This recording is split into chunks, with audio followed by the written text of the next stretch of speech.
आज के वीडियो में हम जानेंगे पौधों की क्रांतिक स्तर या क्रिटिकल लिमिट्स क्या होती है। तो चलो शुरू करते हैं।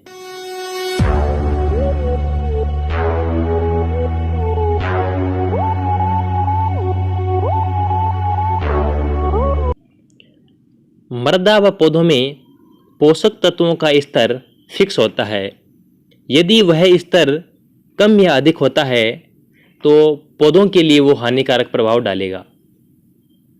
इसलिए किसी भी प्लांट की या किसी भी सॉइल की जो पोषक तत्वों का स्तर होता है वो फिक्स होना चाहिए, जिसके माध्यम से पौधे और मृदा में एक संतुलन बना रहे। जैसे इसको विस्तार से पढ़ें तो बात करें क्रांतिक स्तर या क्रिटिकल लिमिट्स।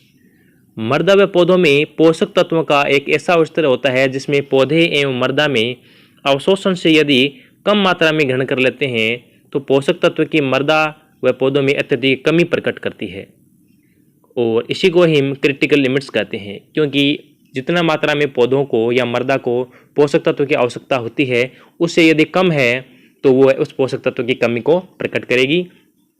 और भिन्न भिन्न पोषक तत्वों के मृदा व पौधों में क्रांति के स्तर भी भिन्न भिन्न होते हैं, क्योंकि सभी जगह एक जैसी मृदाएं और सभी जगह एक जैसे पौधे नहीं पाए जाते हैं, तो इनकी क्रिटिकल लिमिट्स भी अलग अलग पाई जाएगी।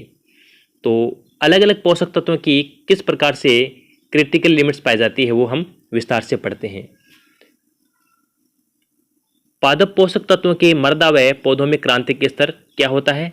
जैसे बात करूं किसी पोषक तत्व की, तो नाइट्रोजन मृदा के अंदर 280 किलो प्रति हेक्टेयर से कम तो होना ही चाहिए, यानी कम से कम 280 किलो प्रति हेक्टेयर में नाइट्रोजन होनी चाहिए। कम से कम बात हो रही है, ठीक है। और पौधों में नाइट्रोजन की मात्रा कम से कम कितनी होनी चाहिए, 1.5% से कम होनी चाहिए। फास्फोरस की बात करें तो मृदा में 20 किलो प्रति हेक्टेयर फास्फोरस होनी चाहिए, और पौधों में बात करें तो 2.0% से कम या 2.0% फास्फोरस पौधे में होनी चाहिए। यहाँ पे अलग अलग देर का है मृदा और पौधा, ध्यान रखना। तो कभी कभी मृदा के बारे में पूछ लिया जाता है कि मृदा में फास्फोरस की मात्रा कितनी होनी चाहिए, तो 20 किलो प्रति हेक्टेयर ये बात बता रहा है। यहाँ पे जो ये चिन्ह दिखाई दे रहा है इस प्रकार का, यानी कम से कम 20 किग्रा तो होनी चाहिए। इससे आगे हो तो कोई दिक्कत वाली बात नहीं है, तो कम से कम इतनी होनी चाहिए। अगर इतनी है, इससे कम है, तो वो क्रांति के स्तर या क्रिटिकल लिमिट से प्रदर्शित करेगा। आगे बात करें पोटेशियम की, तो पोटेशियम मृदा में कम से कम 100 किलो प्रति हेक्टेयर के हिसाब से होना चाहिए, और पौधों में 1.4% होना चाहिए। बात करें सल्फर की, तो सल्फर मृदा में 10 ppm लगभग होना चाहिए, और पौधों में 0.15 से यानी 0.15 से 0.20% होना चाहिए पौधों में।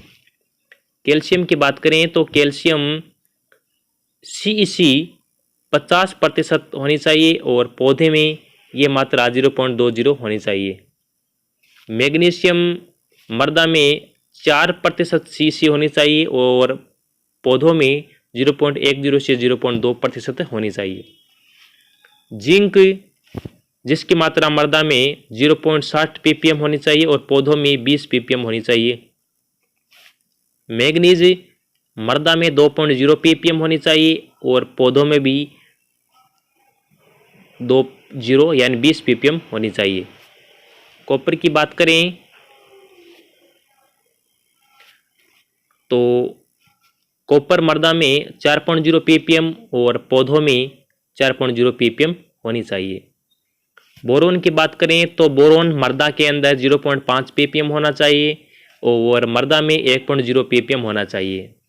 बात करें मोलिब्डेनम की, तो मोलिब्डेनम 0.02 ppm होना चाहिए मृदा के अंदर, और पौधों के अंदर मोलिब्डेनम की मात्रा 0.10 ppm होनी चाहिए। तो ये मात्राएं हैं पोषक तत्वों की जो मृदा में और पौधों में फिक्स होनी चाहिए। यदि इतनी मात्रा से कम पोषक तत्व पाए जाते हैं मृदा या पौधों में, तो वह उस पोषक तत्व की कमी को प्रदर्शित करेगा। तो इस प्रकार की क्रिया को जिसमें कमी प्रदर्शित करती है उसको क्रिटिकल लिमिट्स या क्रांतिक स्तर कहते हैं।